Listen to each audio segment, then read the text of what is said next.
Welcome to Pillage Overload. Have a care. Hope you guys weren't standing next to the screen right there. That's my new introduction. While you screen that, I'm just gonna go have a care. Now if I can So we have a new thing. I'm not. Where's the other one? There's more on the other side No, of the coconut. No, I know statue. those. I meant the other ram. I don't want to mess that up again. Hi, welcome to the show. Welcome to episode 8. Yes. Jacobites. Yes. Anybody on? Anybody there? Hello. Say hello to my little friend. Buckle your seatbelts because tonight's show is going to be... a lot? Yeah. We're going to confuse you as much as we possibly can. Be ranting and raving and raving and ranting. Yeah. And there we go. Okay, so we're live. Talking about a bunch of stuff that, it's going to be something. So here we are. We're live on the Facebook. Thursday night. It is 2 minutes early. And this week, I made sure. Hi, Robert. Hi, Emily. Hi, guys. So last week, there was a comment about, it was really weird because people were watching us on YouTube and then weren't watching us on YouTube and weren't seeing us. Hey, Glenster. Well, what happened was... me running around getting prepped for dinner and getting prepped for the show. I accidentally put the wrong episode on because within our program, I could select what episodes we want to stream to. And not paying attention, I selected the previous week episode. Shut up. No one asked you. I don't see you doing this on a weekly basis. All right, I'm prepped. I'm ready. I'm here, right? I'm ready. Okay. So, but that's what happened last week, even though it did stream. It is on our channel. Yeah. And all that good stuff. So if you missed it, go watch it. True Bar. Hi, Janet. Hey, Top Knot. Happy birthday. Happy birthday, Top Knot. Happy birthday. Happy birthday to you. Happy birthday to you. Happy birthday, dear Top Knot. What's up, Steven? Happy birthday to you. Hey, Stephen Ben Wells. So. Here we are. Why does it only say there's 2 people on and I see more than 2 people watching? I give up on the numbers because you guys are lovely in here. So drink of the week. What's up, Mr. Willis? Live chat. Willis is in the Willis house. brought his Tic Tac. Is that a big glass of milk? No. So the last 3 weeks we had somebody say we had strawberry milk and then we had chocolate milk. Now we just got plain milk. Celebrate Mark's B-Day at the Lighthouse here in Oregon. Nice. Awesome. So tonight's drink, Ballast, if you remember, because this is the one's Ballast draws, so if they suck, it's his fault. Yes. Is Goom. Always my fault. Everything's my fault. It's Goom. Goonies! Hey, you guys! Coming from Oregon. Yeah. Coming from Oregon. Shit. She's out here destroying the set as we speak.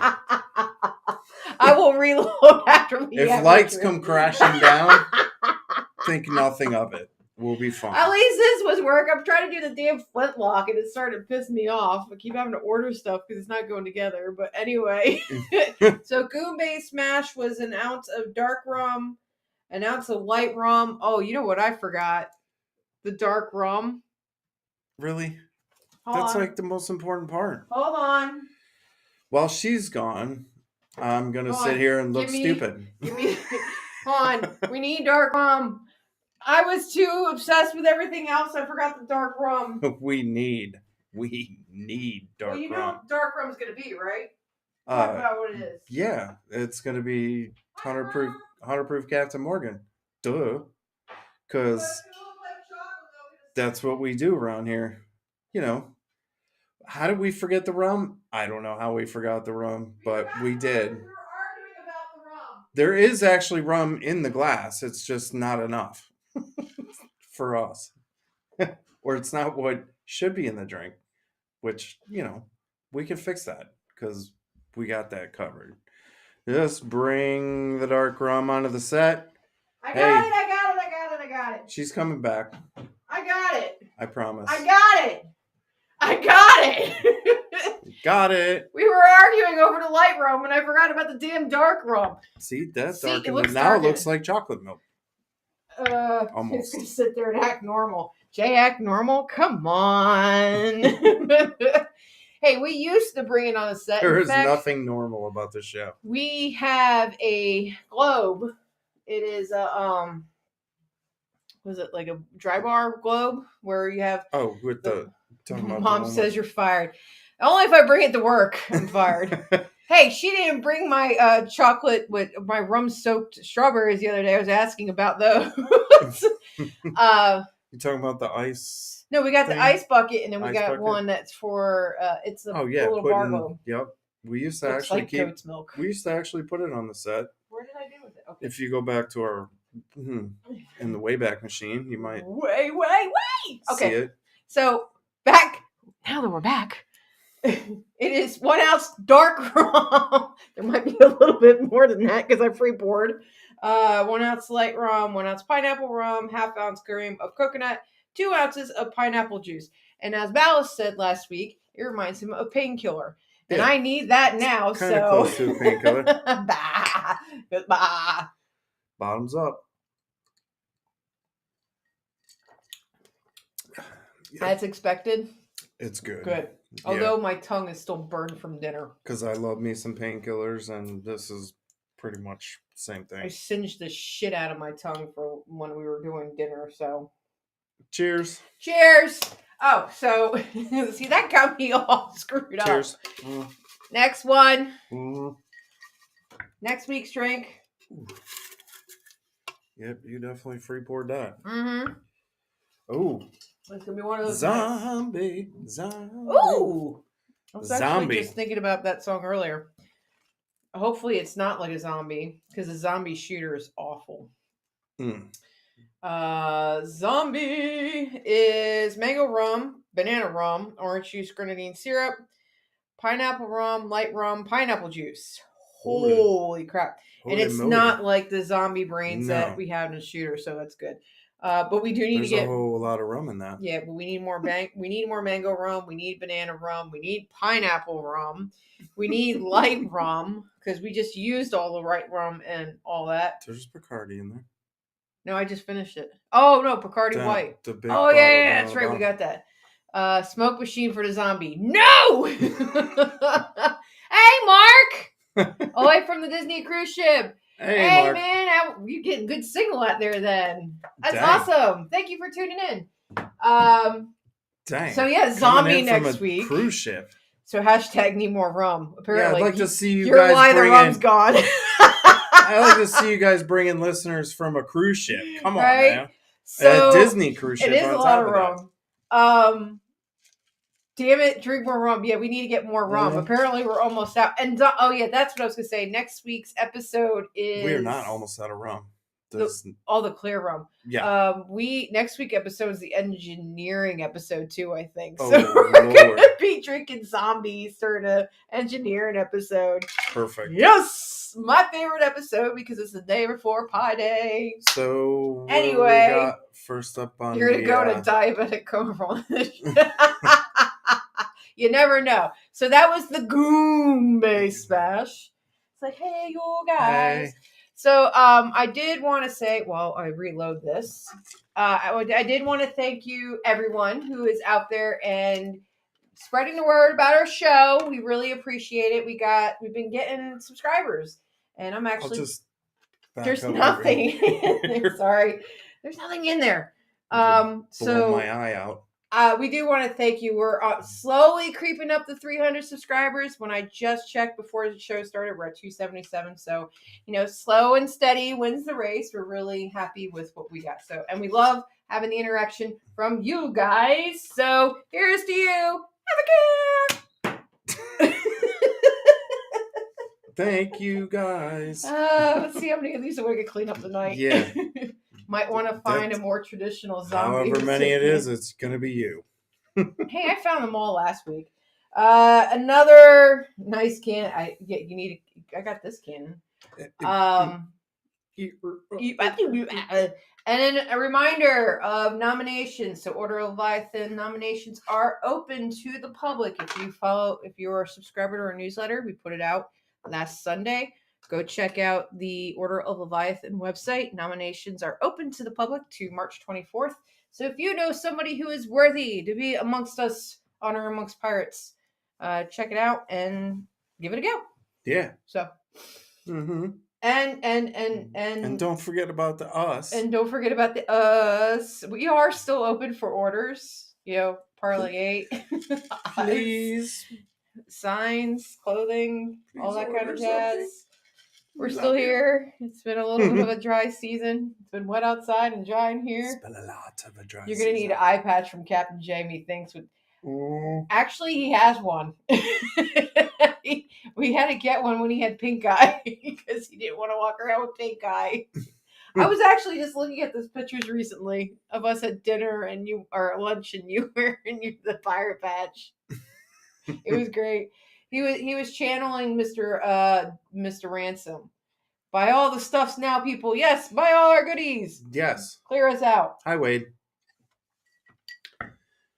Have it start over. So, but I'm sure you're not here to all. I'm sure you're not here to hear all that. I speak it English. English language sucks. IR engineer. That's next week, I know. So, but this week's episode, we are getting into the Jacobite. And if you guys had been following anything, listen to us last week, the week before. Did someone say boobs? Someone said booms. No one said boobs. I need to get with you, Commissioner. Just let me know, Will. We'll get together.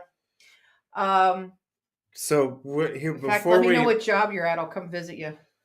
We back it up a little bit. So before we start this, yes, we are probably going to pronounce it Jacobite throughout the whole episode.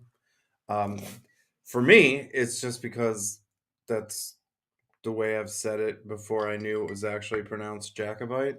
So, sorry, that's just how it's going to go. Sorry, not sorry. Hashtag. Yeah, sorry, not sorry. Drink more rum. So just keep that in mind. I have no. Before you guys go off about how we're pronouncing it wrong, I don't care. So, real quick, because you can't see this. That's Willis doing one image and Willis doing another image, and it keeps hiding it, so he decided to do it another way. Yeah. Oh, God, I'm sorry. You're still at DGS. Look at this, Mr. Willis. Looky here, looky there, looky everywhere. Have a care. So we've been we try to do episodes around different times of the year. We do like romance episodes around Valentine's and our welcome back. The engineering episode we do every year around March 14th, Pi Day. Try to do some something that relates to maybe whatever holiday is around or whatever historical event might have been taking place at that time. So we wanted to do one on Jacobites, and we were talking about doing it on the weekend, St. Paddy's Day or whatever, but that's really Irish, and it doesn't matter. It's March. But at the end of the month, we are going to be at a Celtic festival with our reenactment crew, the Loose Cannon Company. Hi, Bo. And we thought it'd be appropriate, even if we weren't doing it, we really want to talk the subject. Also because Valis and I are both Scottish. He has known for years he is Scottish. Years, like my whole life. Yeah, okay. There's no need to brag. A lot of years. I've discovered within the last 5 years that I was Scottish. My family has sworn up and down that on my maternal side that we were Irish, and I finally did the family tree, and I realized we were the John Stones. So my Scottish family heritage is John Stones, and his is Hay Clan, and he's going to be talking a lot about the Hay Clan because the connection with what we're talking about tonight is pretty awesome for that. But yes, I'll let you roll on with this one. So the Jacobite movement began with the Glorious Revolution of 1688. That revolution. When King James, who was James the second, yes, King James the Second, James Stewart, he's part 2. He was Scottish. He was the sequel. Sorry. We got to remember him. First off, we need to remember he's the sequel. Yes. And the sequel was overthrown and replaced by his Protestant daughter, Mary. Yes. Queen Mary. So talk about So keep in mind, James is a Stuart, and he's Scottish. yes. So, But he was also the monarch of Scotland, Ireland, and England. So you also got to remember that. But he was Scottish, which was the issue. yes, So and he was ousted, which was also the issue. what are you, Willis? You gotta keep testing this. Captain Blood era. Yeah, except it was King James and Charles is when, right? Was it Charles or George when he came back? When he came, no, it was William. It was William. Yes, it was James when the movie started, and William William when he was, became king towards the end of the movie, which is kind of the same, I believe. which is I interesting. think we've only seen that movie like 1,000 times. Yeah, but the problem is we're always asleep by the end of the movie, which is the other issue. And yeah, I never get to see the end. And I see it up like I usually fall asleep like right when the trial starts. It's a good one to go to sleep to. So, but it'll be interesting as we go through here and talk about it. And Captain Blood is a good one to kind of pertain to what pirates and politics were back then, right, and what we're doing. So the reason Bo is dual. She says she's listening to us while running. She's doing her rock club meeting. So the reason I'm saying pay attention to all this is because it's most likely going to get confusing for us because there's a lot of moving parts in this, and there were a lot of changes in the kings and queens of England at this time. So, and they're all related. So you want me to get all right? So this So is we're where gonna let her this get is into where that I come in. So this is where she's done a little bit more all right, study hold on. in this part of it than I have. Let me act like I'm the studious teacher here with all my implements. Yes, conduct the orchestra for us. Over here we have Queen Mary II. Over here we have Queen Anne. And guess what? They are sisters. And they're both daughters of King James II of England, who's also the monarch of England, Ireland, and Scotland. So between the 17th and 18th centuries, which is 1688 to 1689... You could probably go a little slower. The glorious revolution. It's a revolution, baby. Yeah, baby. Yeah, baby. Air wands. So Queen Mary II, along with her husband, William III, overthrew her father. So let's stay up here. James II was overthrown by his daughter and his son-in-law. William and Mary. William and Mary, thank you. And if that kind of rings a bell, yeah, baby. Anybody from Virginia, that should ring a bell. And anybody who's listened to the show before would think, William and Mary, don't they have pirate connections? They do, but that's time for another story. That's another story, another time. See, so anyway, that's why I said slow down. So it was a glorious revolution where William and Mary overthrew James, and Anne supported the coup and sided with her sister, because it's her sister, and her brother-in-law against her father. So after this glorious revolution, William and Mary's reign.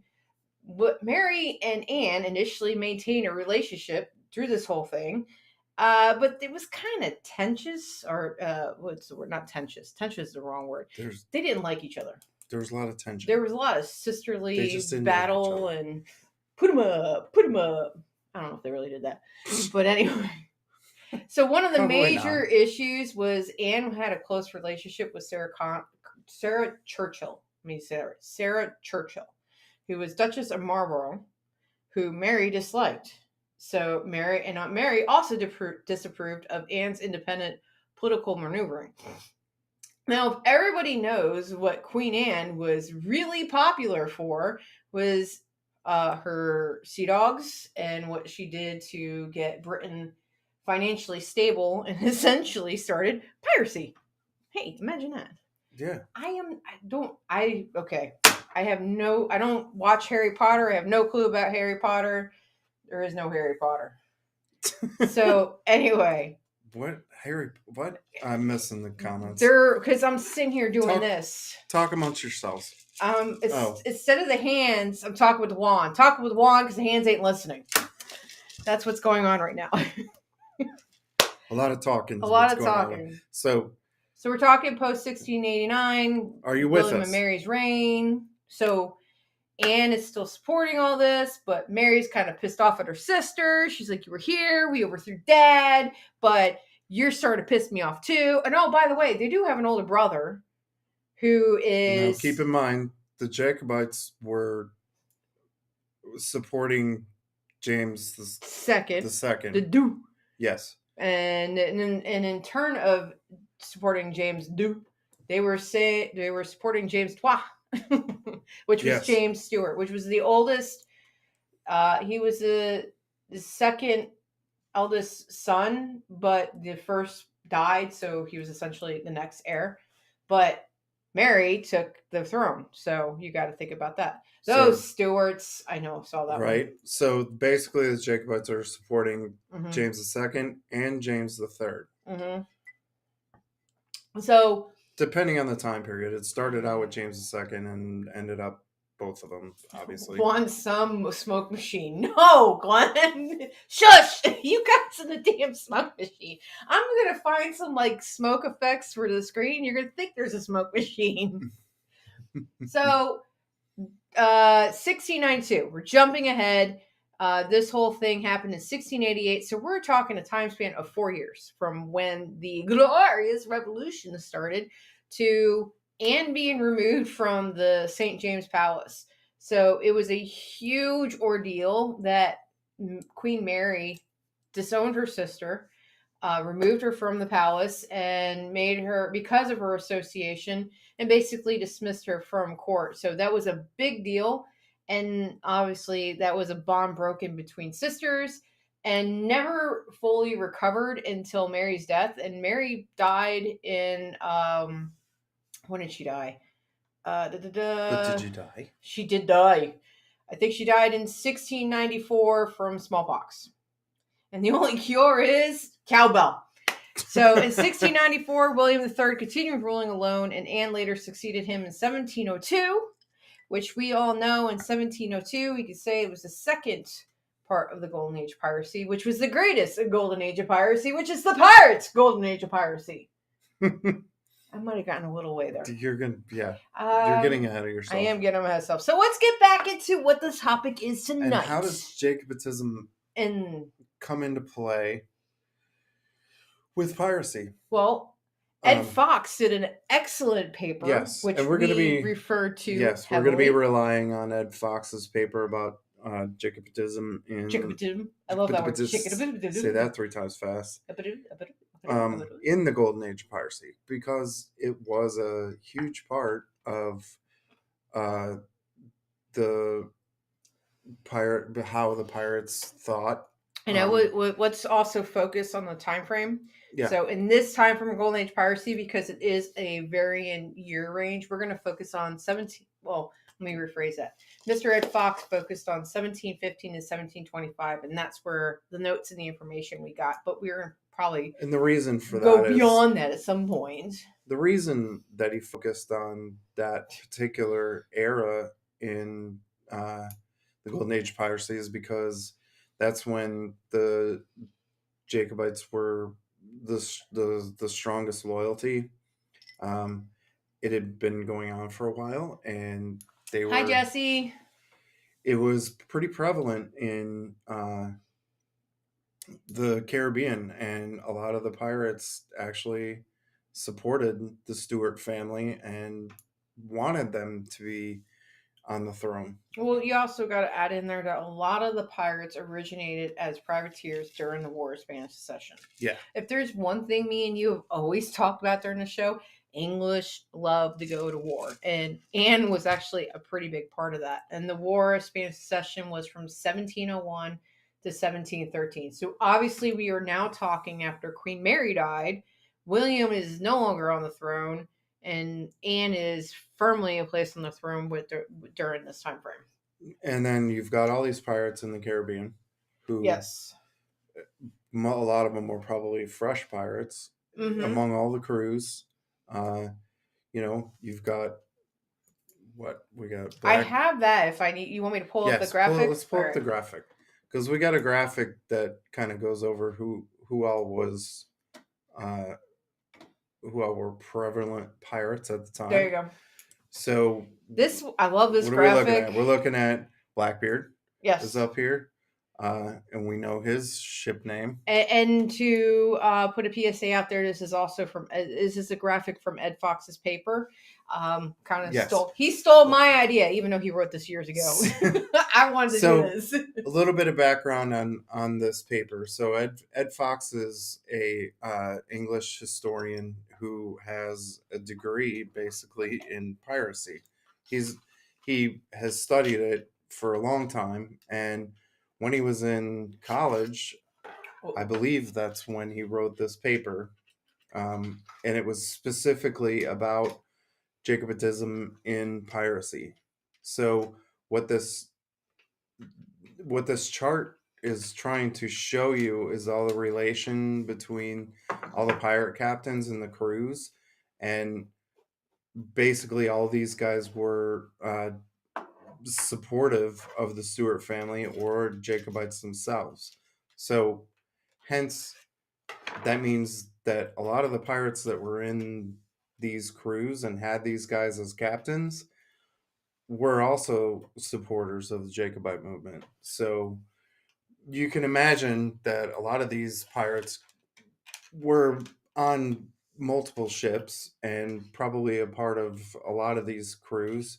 So they knew what was going on. And if you thought that pirates weren't political, well, you'd be wrong because they are. Uh, and they talked about it and they toasted it, and they knew what was going on in England. They had to because that was part of what they were doing in the Caribbean. They were attacking English ships. So I will So say that there is a healthy delay on the show tonight because and I don't drink and play with cannons, folks, because I totally just screw up the cannon. All I see is a cart.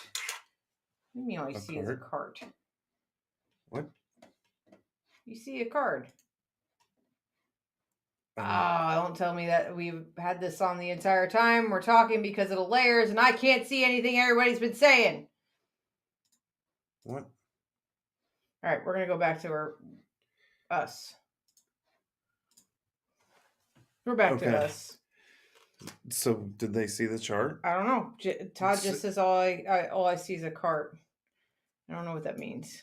What does that mean, Todd? Did you see the chart that we just had up? No, Janet just said she saw the graph. Thank you. Thank you, somebody here. And by the way, while he was Willis, doing that, and I had to sit here and pull apart the cannon nobody cares, Willis. because I wasn't paying attention. So that chart that we just had up, can we go back to the We saw a PowerPoint? chart. Thank you. PowerPoint? You want to go back to? Oh yeah. That one. Yes.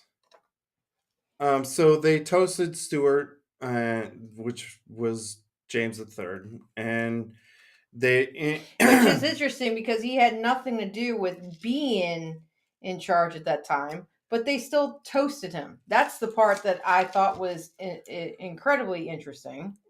yeah, they toasted him in support of him. They would have rather had His father, him because they knew as he was an actual king, and yeah. were probably upset that he got ousted.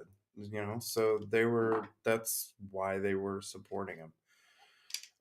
Yeah, it is tiny letters when you're looking on your phone. I get and that. and a lot of these pirates, originated as privateers during the War of Spanish Succession, which lasted until 1713, and they turned to piracy after the war ended. So they were familiar with everything that was going on in England and Scotland at the time. I think I fixed the camera. The governor of Jamaica at the time, who was Governor Hamilton, Archibald Hamilton, he was actually suspected of being a Jacobite, and possibly sympathetic to the cause. So, he's down in the Caribbean, and he probably Janet, I can send it to you indirectly later if you want to see it. She said she took a screenshot of it. Janet, I'll share it with you if you want to look at it screenshot later. of the chart. Yeah, Janet, Oh, I got it. I can share it with you. So all the information we have is yeah, we have we'll the share files it. from all that. And Um, if you guys want, let us know if you guys want to see Ed Fox's whole I have that file too. He has it paper. on. He had it on one of his. Yeah, we have a PDF of it, um, so we can share it with you if you want to read it. It's actually pretty good. Um, so going back to it, Lord Archibald Hamilton was governor of Jamaica at the time, and like I said, they suspected of him of being a Jacobite sympathizer, which is not a good thing. and he was commissioning privateers, and who also later became pirates. So And that leads us into our next topic, which is kind of what the graphic was, which Ballas was all excited about because it is a pretty sweet graphic. yeah, a lot of the pirates that were on that graphic were part of the Flying Gang, which I know all you guys, Black if you're Sails. any kind of pirates, should be familiar with the Flying Gang. Well, it's also Black Sails. That was also in the Netflix Pirate Kingdom. Pirate Kingdom. I fixed it. See, I fixed the canon. Thank God for that. Well, oh, see, I'm gonna shoot you next. Rugby heard the dart hitting the wall. Go lay down. He's like, I don't like that. He heard the dart hit the wall and thought somebody was attacking us. Yes, he's protecting Mama. Well, somebody is attacking us. You from behind the bar. Hi, Rambo. I can't get the. So there it goes. Oh, there it goes. Anne was from the House of Stuart. Yeah, Anne was daughter of Stuart. She also helped usher him off of the throne. So that is. Yeah. Queen. Something that's a thing. And. So. Yeah, we're getting all sidebar. Sorry, we're seeing people comment, and hold on, I gotta scroll down. I lost the comments down here. There's a lot going on. Don't shoot the dog. I'm going to. He's barking. So the flying gang was obviously a loose pirate confederation that was down in the Bahamas, and like we said, you've seen them in Black Sails. You've heard, you saw a lot of it in the Pirate Kingdom. They talked about Horn of Gold and all those guys, and Charles Vane, and so the Flying Gang basically consisted of Horn of Gold, Blackbeard, Vane, Charles Vane, even though he was a dick, Sam Bellamy, who wasn't a dick. What are you doing? I'm letting loose my load. And a lot of the Jacobites were okay, psycho. A lot of the Jacobites were spread among all those crews, so they were pretty prevalent. It's a good thing I got more down here in the Caribbean at the time. I'm just gonna ignore you. I know you're really good at that. Yeah. I'll just keep over here and firing. I wonder why. Shoot you in the leg. Time for the eye patch. Yeah, it's gonna be pretty soon. I need to put my cannon back on its carriage now. It's fixed. See, I had a true cannon here. I know how to fix the shit. But they were most notably, they're the most notable group of pirates active during the Gold Age piracy because of the names that you're talking about that were in there. We're talking about Horn of Gold, Teach, Blackbeard, Vane, Sam Bellamy, because many Jacobites were spread among the crews of those captains, which is why Jacobitism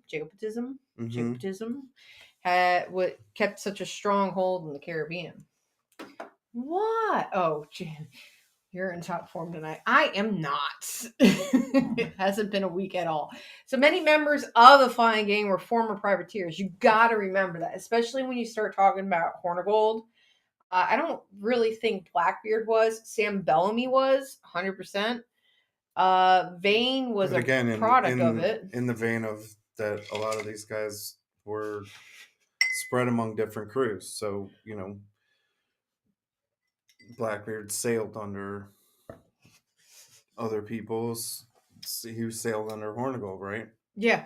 So they. Oh, teach, yeah. Teach, they don't. Yeah. So I got you know. scolded. PJ says that I should be saying have a care. Of course, you come on, and the one time I don't say have a care, you catch me. Go figure. So I don't know if we skipped over it or not, but we were supposed to talk about the ship names. Was that? Did I miss that? Let's see. I think you did. Yeah. What? Yeah. Yeah. No? Well, Huh? huh? Who? Yeah, you did. Yeah, that was like Yeah. the second bullet. Probably because you were firing the cannon. Anyway, Have a so care. something that I skipped over for some reason were the ship names. And so if you think about all these, and me and him we're had gonna have a little conversation. Yeah. Because there was the Royal James, the King James, and the most infamous one that we all know of was the Queen Anne's Revenge. Which is one that me and Dallas were getting a discussion earlier tonight. We had a whole conversation about this. So because I hear what he was saying, and you were saying that my shoot index. We were trying to come up with a reason why Blackbeard named his ship the Queen Anne's Revenge. And your thought process behind it seemed logical. And it was. My initial theory behind that was because when Queen Anne was queen, she did not want James to be king. Right. So, and this is when the Jacobites were heavily supporting James at the time. And at this time, you got to remember that religion was a huge thing. Mm-hmm. James was a Catholic. Shut up, Stephen. And Anne was a Protestant. Sorry. And that was the main religion in England at the time. So, I think that she didn't get along with James because of that, and that nobody wanted James on the throne because of that, because they didn't want a Catholic to be the king.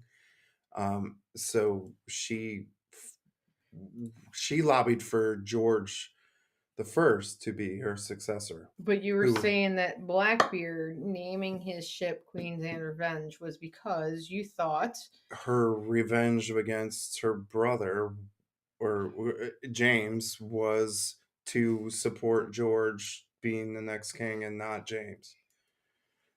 That was my theory. And on the surface, which I thought at the time was a great theory. Well, considering you're talking about it was Queen Anne's War.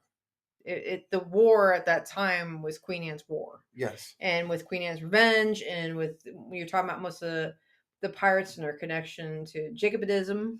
That word is so weird.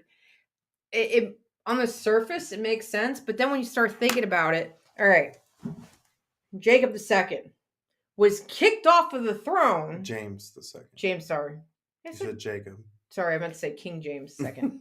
So Jacobitism. I'm saying it so fast.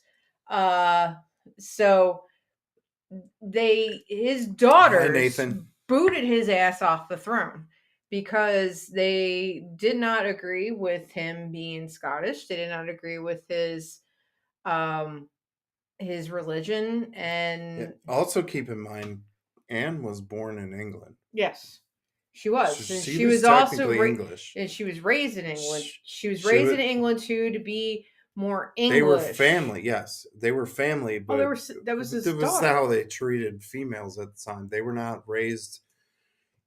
Yes, the House of Hanover was Protestant. That's what he's saying, is that Anne was also Protestant.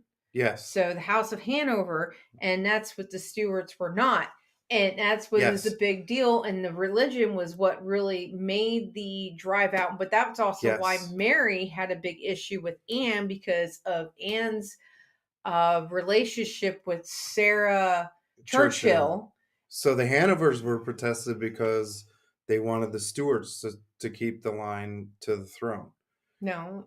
Oh, the Hanovers were, the Yes. Hanovers were protested. Yes. Nobody wanted the Hanovers Yes. to be because on that the was throne. King George. Nobody wanted the Hanovers to be on the throne but Queen Anne. Queen Anne actually supported that, which was my theory. Like I was saying, my theory on the revenge part is, haha, I'm queen. I want to support George, not James. But but what I was saying is, if most pirates express Jacobite sentiments through their ship names, how was Queen Anne's Revenge one of those ship names? Because that ship was named after a queen whose sister, which was originally queen, is the one that kicked their father off, which what started the Jacobite Revolution. So the glorious revolution. So was that was that the part on the there. revenge? I don't know. Someone needs to send Willis to detention. Don't worry. We can send him to detention real Facebook quick. has been doing it really good enough for us. So that's the part that click of a button and Willis will be gone. So just like that.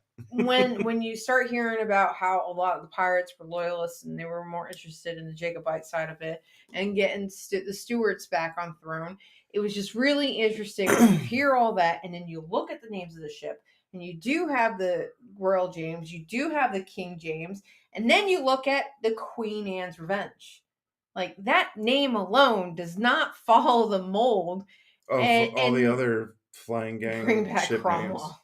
names. And we had done one episode, it was probably maybe a year or two ago, a shipwreck episode, because we do those a lot. You had a theory on the name of the ship too, right?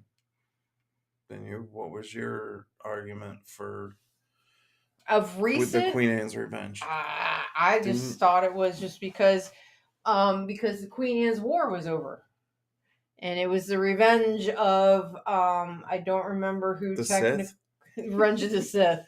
I don't remember who off the top of my head who technically won that war. But in my opinion, with any of the pirates at that time, when the wars were over, their purpose or their legality of what they did was done. Yeah. So the name of that, because that war was so long, was just a point of saying, this is our revenge. We were a part of the war. And this is us continuing our revenge from that war. Like the pirates are the revenge. How does the Bellamy ship name Widow fit into this? So it doesn't at the time of this, technically, because but wasn't the Widow? Didn't he carry that name on when he captured it? Was the Widow? The Widow was not a renamed ship; it was a slave ship, and he kept the name of it. That's why, out of all the pirate ships that are out there sunk, allegedly, the one that's only really 100% confirmed was Sam Bellamy's Widow, because the bell was on it. Blackbeard's Revenge and even the Adventure. Queen Anne's Revenge. Yeah, I just shortened it. Yeah. Both of those ships had different guns on it because of the way they took it. Well, they renamed them from what they were. One was the Concorde. La Concorde. Yeah, because Blackbeard's ship was originally a French slave ship. That's why you watch us, Willis. Blackbeard's ship was originally a French slave ship called the La Concorde. He renamed it when he captured it to the Queen Anne's Revenge. Yes. So what we're debating is where he got that name from. Yes. Obviously, and the whole thing about this too is obviously Blackbeard was paying attention to politics at the time, because he wouldn't have named his ship that. I don't think if he wasn't. I think he was also paying attention because he wouldn't know where to go and what state. Virginia and North Carolina were two different states and how they were run. You think about, Spotswood. Spotswood came from Virginia down in North Carolina, and that is why Blackbeard met his end on November 18th, 1722. Wait a minute, did I get backwards? November 22nd, 1718. Yes. Getting backwards. So, but that's I think Blackbeard, he was from what we've read and what we understand, he was a well-educated man.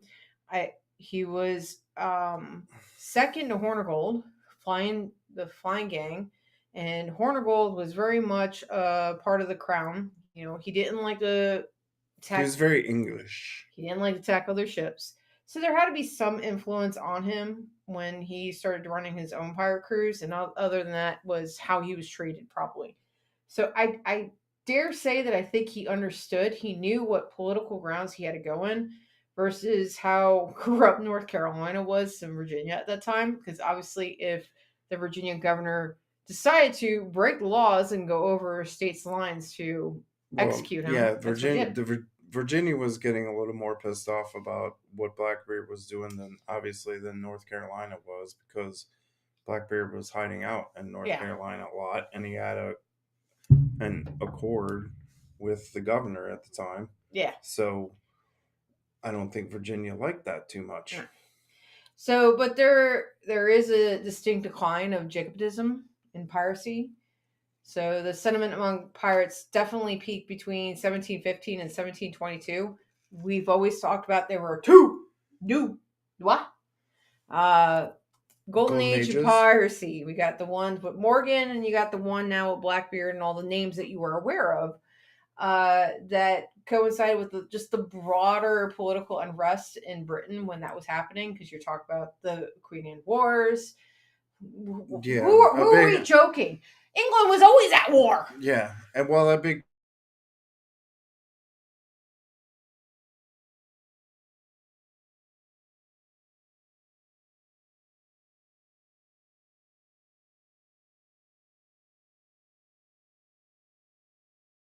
they knew which way everything was going. I hope everybody So realized how much we're ignoring Willis in the yeah. chat. So just FYI, we can keep playing on, and I have to acknowledge that. So I believe after the uprising in 1715, it was it was probably going to start to wane after that, because Hmm. they lost pretty big and after during that uprising, and it wasn't handled very well. The guy that his name was Mar, I think. How about we? I like all this, but I really want to hear about the Hay Clan, Yeah. Well, we're talking about 1715 uprising, which is so which is what I'm saying. It's like 1715. It's like the Hays were pirates. Oh my god! so um, Yeah, little now, background. yeah, Willis, it's gonna keep hiding it until I say I can remove it. He keeps posting it. Yeah, I'm not hitting the button. Guess what? It's a our show, buddy. Go drink some water. So, my family, I little background. My Story time. story time. Story time. So my grandmother was the first of my family, my Hay family, to be born in the United States. And in Mm-hmm. fact, my great grandmother Hay, was uh, pregnant with her when she emigrated to the United States. Yep. So she had. England was a big bully. She was one of 6 brothers and sisters, and she was the only one that was actually born in the United States. All the rest were born in Scotland. And so the Hay clan is definitely my family. It's too hay or not too hay? So That is the question. So following the Acts of Union, which, if you know what the Acts of Union are, it is actually when, during Queen Anne's reign, in 1707, they brought Scotland and England together, and formed a union, which is what we call it's where the Union Jack came from. It's where it became Great Britain, basically, at that time. You're really good with that one. You're in your flag demonstrations and all that. Yeah. I do a whole flag demonstration on the He's evolution very educational on it. of the Union Jack. So, but we'll get into that at a different time because I don't have anything to show you guys on that. But anyway, my family was heavily involved in the uprising in 1715. Um, the 13th Earl of Errol was one of my family. Yeah, I see. Todd just went over to Facebook because now I'm over here, and it glitched again, so it's not loading anymore. What? The feed glitched again at some point. Oh, up there to Yeah, where we can read it. And yeah, for some, but I can see everything, so you're still good. I can see comments. Todd just ran over to Facebook. uh, so I'm just gonna go ahead and read this because it's a It's little a bit lot. easier. It's not bullet pointed for me. So the 13th Earl of Errol received the Order of the Thistle from James Francis Edward Stuart, Say the that 10 Old times Pretender, fast. in 1745. He was succeeded by his sister Mary, who used the ruins of the fortress Old Slains Castle. And I know you guys have heard me Slane's Castle. talk about that in prior episodes when we mentioned my family. They used it as a meeting point for the Jacobite agents and it was she who personally called out the Clan Hay to fight Charles Edward Stuart. So, with the collapse of Jacobitism, the Hays became loyal British subjects. So, basically, once the uprisings were over, the Hays moved in with the English and uh, just helped expand the empire after that. So, my family was heavily involved in the uprising in 1715, which I think is pretty cool. I think it's just cool because we've been, we joke about we're pirates. We've been doing this history and the genealogy stuff that at least I've been doing on my side of the family. It's more on the Italian side. So we had done his grandmother had done a lot extensively on the Hay clan. So the fact that and as the decades go, information is a lot more prevalent on the internet, genealogy and all that. So it's really cool when those connections are starting to come through, and you might think you understand the connection, and when you actually see it and you read it, and you're like, this is super awesome. So he is actually working on, because we talked about at the end of the month we have a festival. It's a Celtic festival at Big Island, Virginia, which is outside Roanoke, and it's a Celtic festival, so they asked us to come and asked us to talk about more of the Scottish and Irish side of the pirates. And with what we have on our family history, we've been taking it pretty serious. We're excited about it. So he's working on your Or not the shield. Damn it! crest. Thank you. Somebody said it last week. The crest. He's working on his crest I'm right making a now. sign of my family crest. Yeah, he's taking an image of the crust and making it in the 3D. And I talked about this last week. I got fabric coming in to do a kilt for him, which gets into my part that I want to talk a little bit tonight, was about kilts. So kilts, as we know today, definitely originated in the early 18th century. So shocker, during the golden age of piracy and the pirates, what we sit here and we do our living history on. So, but they were known to the Gaelic speaking Highlanders as the little rap, which I thought was hilarious. Little They rat. call it a little rap. I don't call it a Doot, little doot, rat. doot, doot, doot, Chicka doot. chicka chicka Chicka, chicka chicka, chicka, chicka. chicka, Bonnie rap. Bonnie Prince Charlie, yes. chicka. So where was I? Sorry. And then it evolved into the big rap. Because I guess they had A LD. great kilt. They had a little LD, so then I had to go for Big D. Um, and the big wrap was also called the belted plaid, that first identifiable, the Scottish costume that Do you have emerged. the picture loaded? Yeah, I do. Yeah. Yes, I do. I do. Actually. We're gonna throw up. So we should have somewhere a picture of. There we go. So these were outfits worn by Highlanders, The little rat. Ah, that little rat. No, we're not talking about Teenage Ninja Turtles. and they're period to the time that we're talking about. So these would have been period Mhm. outfits for the early 1700s. Yeah, so the little wrap evolved into the big wrap, which was also known as the belted plaid, and it was the first identifiable Scottish outfit that emerged from the late 17th century. So that's 1600s for those of you who get your stuff mixed up because I do it all the time. No Daisy Dukes.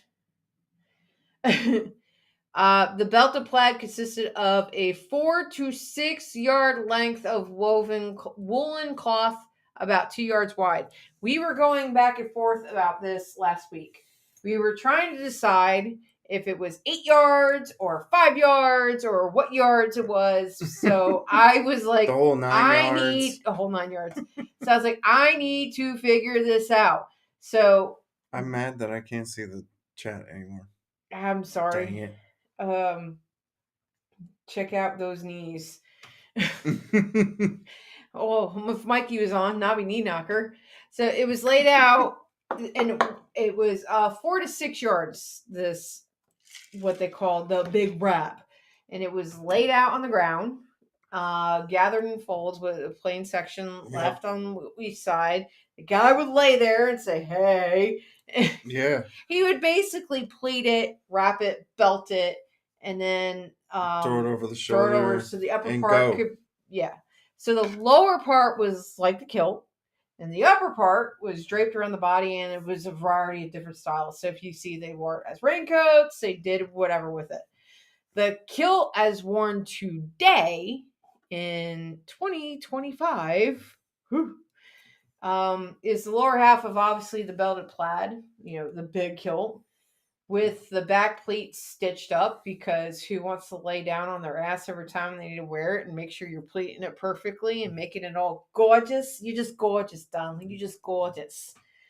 Not me. Thomas Rawlinson is the gentleman who decided to basically change how kilts were worn today because he owned a factory and the kilts get given away. So he found that the belted plaids were cumbersome, so he conceived the little kilt. So we went from the little wrap to big wrap, back down to the little kilt. The great kilt. On the grounds of being of efficiency and practicality. I don't know if guys would like to call their stuff being small practical. I've seen a demo on how they put it on. It is pretty wicked watching how they put it on. Yeah. So continuing they on. They literally lay it out on the ground and lay down in it and wrap themselves up. Mm-hmm. It's pretty cool. A man knows how to swaddle himself. So when they need coddling, they say, "You used to do this by yourselves. Why do you need us now?" I don't need you for nothing. Ow. That was my kneecap. So I do want to go back, keep into it. That's a card though. There's a lot. Yay, done with meeting. Po's finally free. she was commenting earlier. Since we got 3 minutes left. Oh, we got a few things to go over. We might be over a little bit if you guys don't mind. We're gonna go over just so you guys know. But Bo was in a rock club and she's sitting there saying she was trying not to crack up the entire time because we were being obnoxious. Normal 101. How we do. Anyway, this kilting act. Don't get killed. It's actually. Go ahead, call it a dress. It's actually called. You're gonna get killed. It's actually called It is called a diskilting act. Damn it, too busy at work. They did. They made it illegal to wear kilts. They made it illegal to wear kilts. Not long after the kilt was actually invented, the diskilting act was enacted in the wake of the Jacobite uprising of. Call it a skirt. I dare you. By the 1745 uprising. We've been actually talking a lot on the. I'm gonna shoot this bitch at you. You keep that up. Go ahead, call it a skirt. You want an eye patch today? Oh, ow. Stop playing with the mic. A skirt, a skirt, a short combo kilt. Well, maybe it might work. No, So it's called a kilt, not we a skirt. So a lot of what we were talking about tonight was the 1715 uprising. There was actually a 1745 uprising. And the 1745 uprising was what brought this Kilting Act on because of that uprising. Kilt plus short equals shilt. Emily goes, kilt plus shorts equals shilt. Ba-jing. And I can't click it so people can see it because I lost the freaking feed. I bet you couldn't hear that. They heard it the first time I did it. So the Skilton Act made an exception. So it was basically, it was organized by Prince Charles Edward Stuart, Bonnie Prince Charlie, marked the final attempt by the Jacobites to regain the British throne. I passed today. So the Skilton Act made an exception, though, for those serving in the armed forces. Originally, the Highland regiments actually wore kilts in the belted plaid. So they are great kilt. I've heard that called that before. But in the order to conform to the other regiments of the British Army, they wore a red coat cut away at the skirts to allow for its voluminous folds. Basically, they got rid of the over shoulder piece. Yeah. Over the shoulder, boulder holder. Oh shit, wrong thing, right? They weren't great kilts. The Gong Show. I'm having issues with this latching. That sounded loud too. It did. Good job. So by 1810, however, the Highland regiments had replaced their belted plaid with the little kilts. I bet they were excited about that. Hey lads, we're going from the big wrap to the little kilts. So at the same time, it was those sporrans, that were so practical. Yeah, that's when they started getting large and hairy and decorative. How sweet! And I can't get this to latch down right now. Oh, dang it! It's starting to piss me off. I can't get my gun to fire. Did you break the cannon again? I did not break it again. But last but not least, moving on. While I still have you guys paying attention. You point that like that way. Are we paranoid? You shoot my eye out. Yeah. So for some reason it's not latching anymore. I'll have to pull it apart again later. The last thing I did want to talk about, Jack Tripper shorts. Ooh. I like your Gong Show. Gray poggers. Yeah, Stephen Benuelos. Stephen, I liked your whole Gong Show statement. We can ignore the Jack Tripper shorts ones. Yeah, we'll ignore the gray puggers. So going back to the Bonnie, what do we say? The Bonnie Charlie? Is that what we call them? Bonnie Prince Charles. Bonnie Prince Charlie. It's Bonnie Prince Charlie. Yeah. So we'll ignore that guy. But that's Prince Charles Edward Stuart. So he played a part in establishing another Jacobite symbol. So following his stay at Fastburn, I don't know what the hell that is, but that was in 1745. The story goes, he took a white rose from the tree outside for his bonnet as he left. And the white rose was then transformed into a new symbol, and it became the white cockade. So this is a half cockade. I've been working on them. The cockade, which you guys have seen me make many of, is obviously, it's just a Rosetta fabric. And it was worn on the cap as a sign of your allegiance to a political cause, nationality, whatever it was at the time. And it eventually formed part of many military uniforms. So the white cockade became widely known as a symbol of the Jacobite allegiance because of the white rose. And it became an increasingly dangerous item to wear, which eventually made wearing the cockade be on the grounds of imprisonment and even execution. So yeah, I do cockades in many colors. I do them for seasons and all that because they're probably one of the most pronounced ways that you can show off whatever. Yep. Season, crew, holiday, political. Identification. It is identification. And I joke about, Especially in a battlefield. That's why, like in the modern military, you don't see officers wearing. Forrest Gump. Yeah.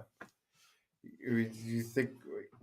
So, Forrest Gump got criticized because uh, they were wearing their rank on their helmet.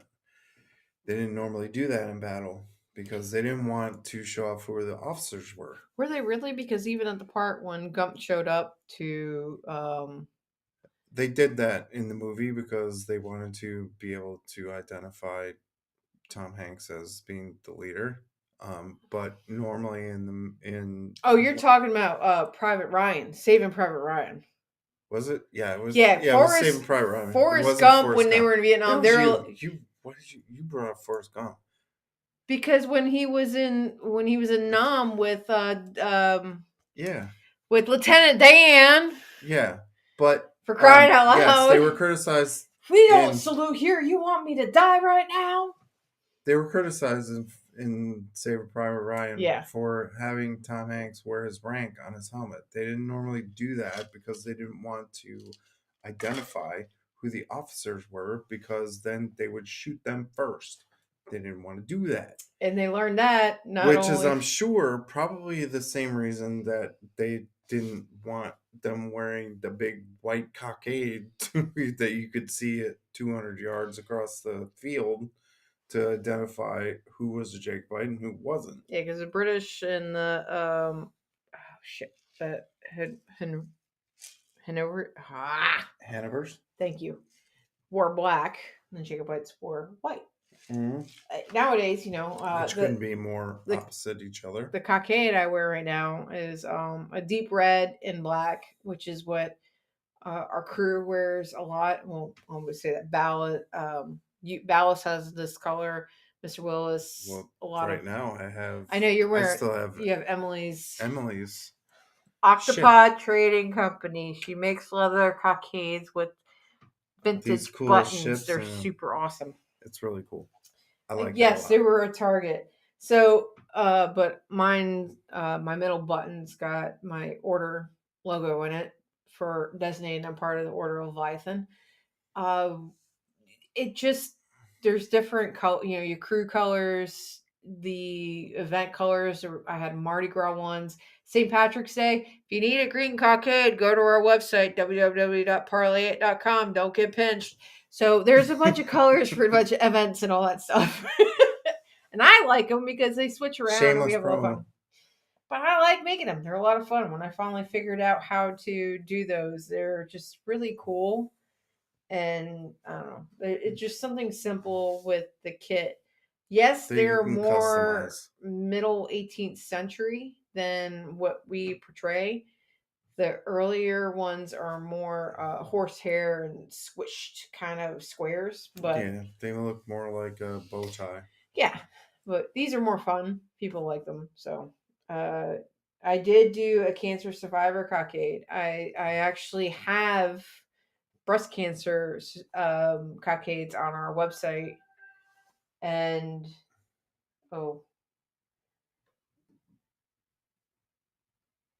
my battery's dying. So don't know why that's not charging. Need to figure that out later. Anyway, we had power out earlier, so we might have a world of problems and we just don't know about it. So on that note, next week, check us out. We are doing our engineering episode. Yes. We're going to talk about engineering 18th century. We might be sharing... Episode 3.14. Yes, it is 3.14. Pie. So we thank you guys for joining us tonight. We really enjoyed talking about Jacobites. If you have questions or you want to see... If you want a couple of the images we shared, or even Ed Fox's document, it is public. But if you want us to send to, please email us info@parlay8.com. We will happily share it. I'll put a couple links in the description in the morning.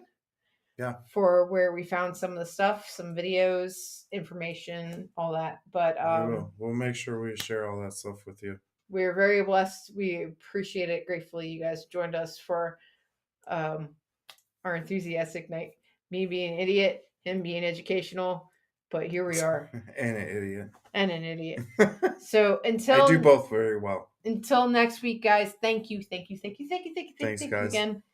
And as we always say, hashtag drink more rum. drink more rum. See you next week.